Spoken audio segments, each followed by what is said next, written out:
Hi, I'm Katrina Barr, and thank you for tuning in to my Monologue Monday. And so today I want to talk about how you are more than a conqueror. Through Christ Jesus, who makes you strong, you are more than a conqueror. Greater is He that is in you than he that is in the world. And if you are more than a conqueror, that means that you've already conquered. A conqueror can't be a conqueror unless they've already conquered something. So whatever situation or problem you are facing or have faced, you've already conquered it. Matter of fact, you're so much more than a conqueror that any situation that's coming towards you, you have to make up in your mind that you've already conquered it. You don't see a problem, you just see an opportunity to a solution. That's what you see. So I have a couple points just encouraging you that you are more than a conqueror. First thing is that you have to have faith. Keep having faith no matter what. I understand that the situation can sometimes barrel down on you, and it's so easy to give into fear and doubt and unbelief. But you have to keep it up, keep up the hope, keep faith, keep hope alive. Keep the faith going.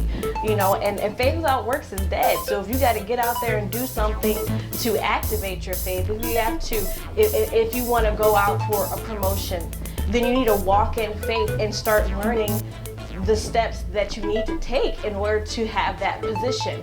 You have to act like it, you have to talk like it, you have to walk like it. Faith without works is dead. Do something. Act out on that faith and continue to have faith. My father, Apostle Keith Barr, he had always told me that it's not that doubt hinders God, it's that it insults God.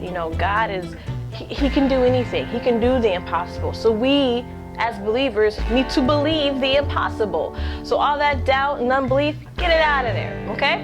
Next point, real quick, you have to be able to encourage yourself. There was a point in time where King David, had to encourage himself. He got attacked, all his stuff got taken away from him. His people were saying, we just need to kill David and get out of here, and so on and so forth. And he had to stop and encourage himself. Look, I'm telling you right now, you are going to be your number one supporter. You have to be able to encourage yourself, which brings me to my next point, is that your vision is your vision. Other people are not going to see it the way that you see it, the way that you want your dream and your goal to be. You can explain it to the chickens and cows and whatever else comes home. But the point is that nobody is going to be able to see it exactly the way that you see it. Some people can get on board and they can catch the vision, but they're not going to be able to, they can't see things through your eyes. So your vision is your vision, and nobody's going to be able to really see it and have it come to light the way you want it to unless you see it that way. You keep the faith and you keep encouraging yourself. And don't get discouraged when other people don't see your vision your way, because they're not going to. It's yours. It's your dream that's unique to you. So don't get discouraged about it. Just keep on keeping on. Another thing that we tend to do as people in general, we keep letting our past dictate our futures. I don't care if you messed up today. Jesus can take the wheel. He has forgiven you. He has cast it into the sea of forgetfulness. It's all said and done. It's done and over with. It's done and over with. Okay? So your past, it's over. It's in the past. Do not let it dictate your future. Yes, you can take from your past. You can take lessons that you learned. You can take what you've learned and apply it to the future. All that hurt, all that pain, all the burdens, everything that slowed you down, everything that's weighing you down, all it's going to do is make you walk slower towards your goal.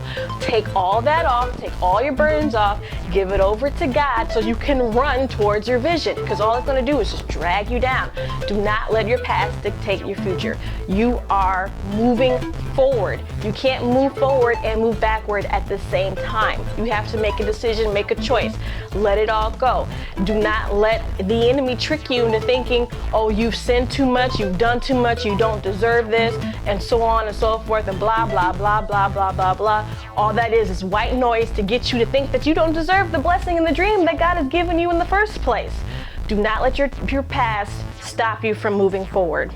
Last but not least at all, positivity is so important. Whatever your dream, your goal is, surround yourself with it. Surround yourself with something that will be a positive influence about it. Now, if there's people, if there's things that are negative and dragging you down and making you be upset, try and get away from that stuff. Stop listening to the music and the slow R&B blues songs that's talking about the woes and worries of life. Stop listening to that. Get to something positive. Listen to the prosperity messages. I know people preach against prosperity messages, but it works if you just live right and do what you're supposed to do according to the word. But listen to things that are positive in your life. Get the books, get wisdom and understanding. Whatever it is you're going into a field of cooking, start watching more cooking shows, start taking cooking classes. You want to have your own business, start taking courses, start reading books about successful businessmen. Don't just sit there and just let everything come to you and let stuff filter in that does nothing but wear you down, but get the positive influence that you need to move and push yourself forward. If you're a business person, look up Robert Kiyosaki, look up Donald Trump, get their books, read the word, read Proverbs, study that, do what you need to do to move forward, because you are more than a conqueror and you need to act like it. Okay, well, that's my monologue for this Monday. You can go to my website, KatrinaLaBelleBarr.com, and under the Monologue Monday tab, I will have an even more detailed description of writing a written blog of what I was talking about. And just tune in next week for my next monologue. And I don't know what it's going to be, but it's going to be just as good or even better.